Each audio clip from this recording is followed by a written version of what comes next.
Dr. Garg Sanjay, he won your confidence, right? He mentioned, okay, we need new sensors, and that at the end of the last presentation, he said, we don't need any sensors. Whatever we have is good enough. You need new sensors? I have the evidence. Oh, okay. Now, what happens? This is just to start in a new. Did you put the microphone up? I'm sorry, I have to set the microphone. They speak very loud. Professional deformation.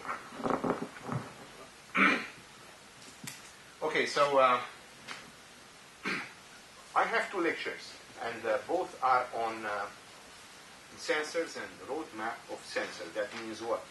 That means we'll learn about the present sensor technology, what is available, what we could reach with just in our hand, and eventually what is possible to be done within 5, 10, 15 years according to the effort one puts into that specific technology.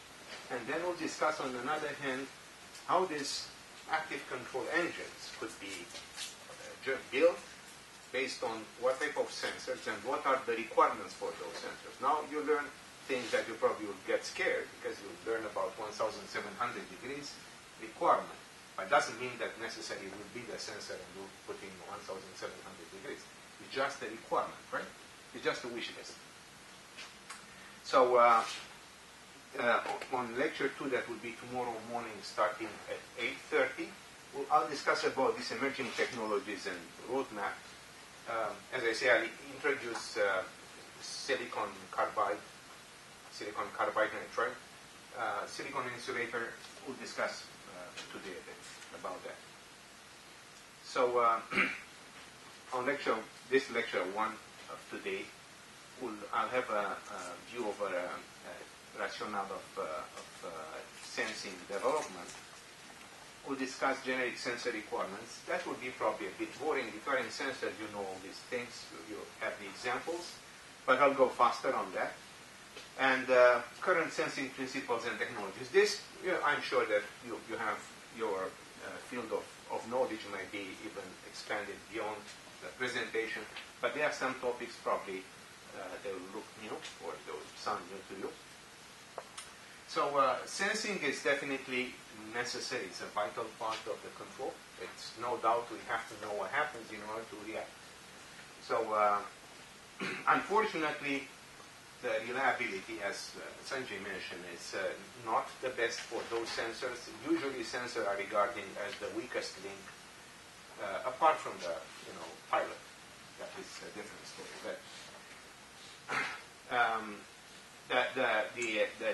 if sensors are limited in capability and reliability, the idea is that one should think about expanding these capabilities and the life of the sensor.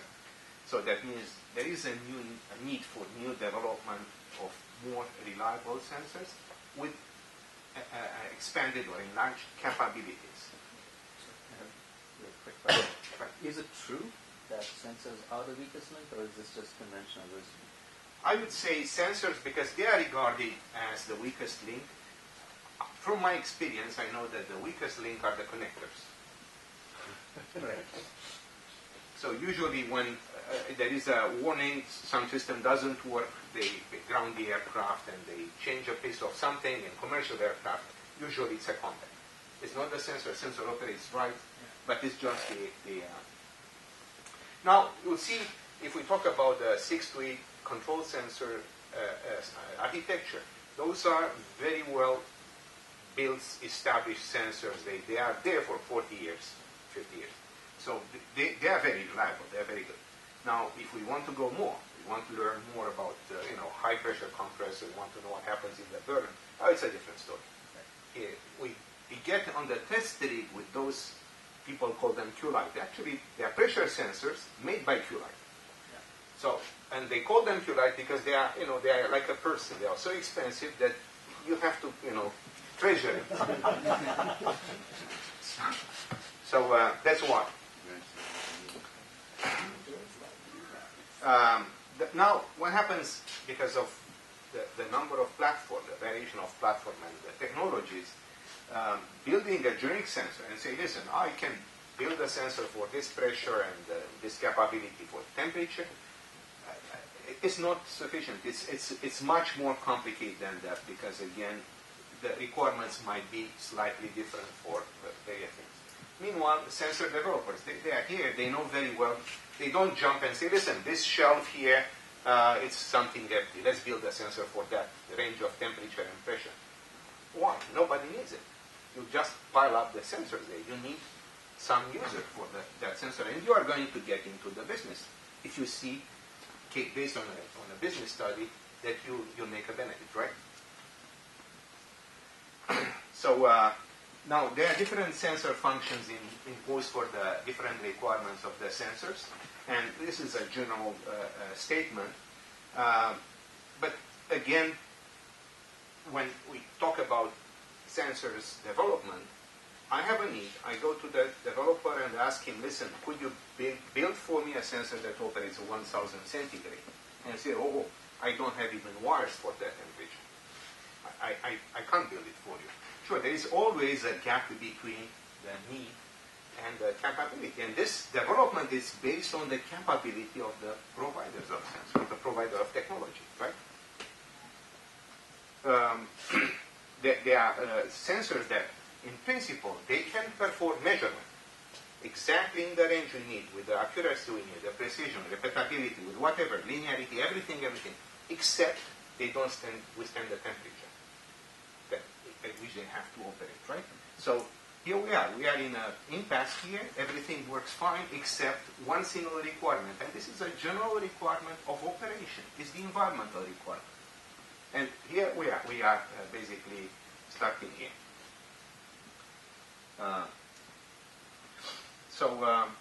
This is just, Sanjay mentioned before, there are few programs in Europe, in the United States.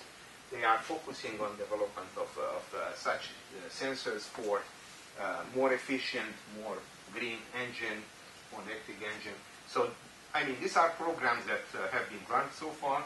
There are probably new programs going on right now. It's just a brief, show that there is an interest on that. It's not just our interest and we come and bring it in front of you, those things.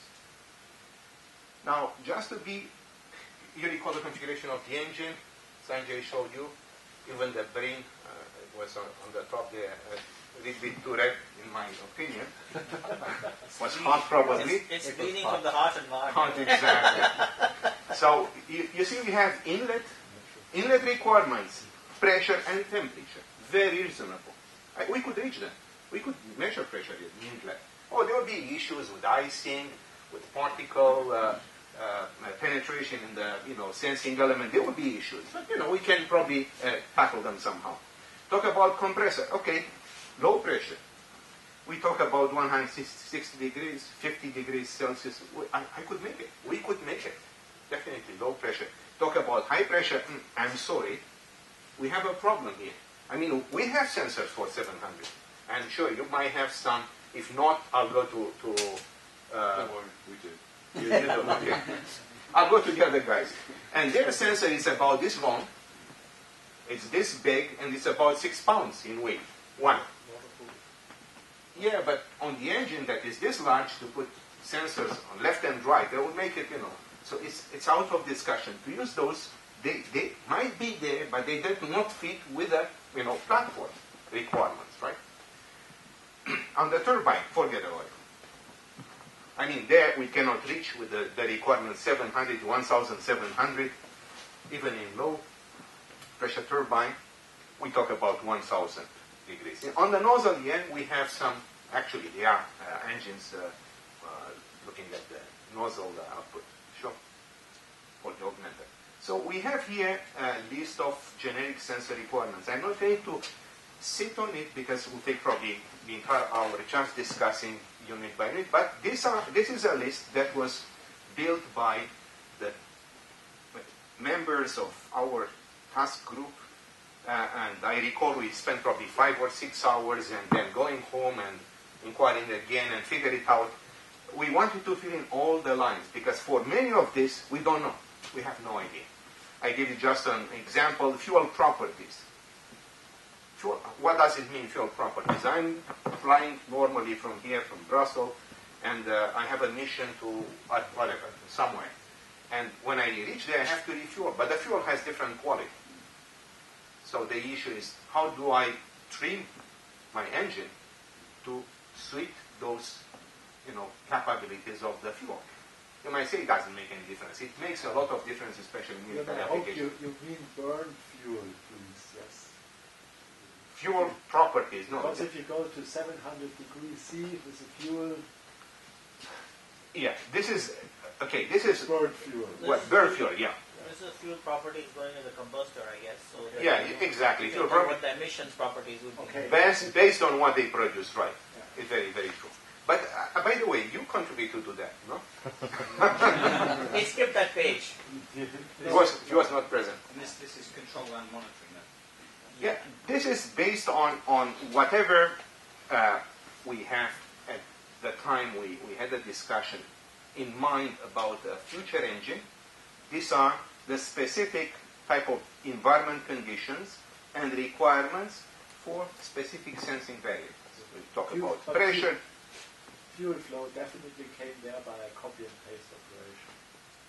Pressure, vibration, emission, tip clearance, flow torque, that that everything could be flow, cut and paste, right?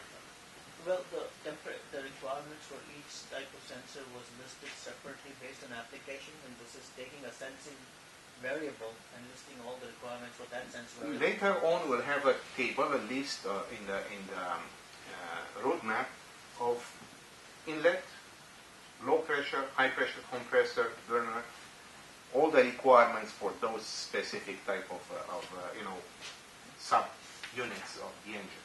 So this is just based on physical quantity to be measured, right? So in principle, we have temperature, pressure, vibration, emission spaces, whatever. So yeah, this is disputable, right? Tip clearance, flow torque, position, arrival time, and arrival time basically. Fuel flow, fuel properties. Fuel flow is another issue. We talk about fuel flow of fuel that is heated with to get a resolution of 1% with a frequency band of higher than 6 hertz. That is hard. I mean, it's very hard to get such a, right? It's not. If you are in the business, you know it's hard. It's not easy. Right? Talking about obviously bodies working together, when you compiled this, did your group work together with the EVIG chair, the European Virtual Institute for Gas Turbine Instrumentation, or PWIC? We worked together with group of GE, Pratt and Whitney. Who else we had? MTU, Rolls-Royce, NASA. I mean, we had lots of guys. Sensors, we have from sensing companies. Vibrometer was there, right? So, I mean, we did not run it by any group like TVIC and all. This is our group which came up with this based on these kind of active control, health monitoring requirements. These are the kind of sensor capabilities we would need. So it's kind of a higher level performance requirements. Right.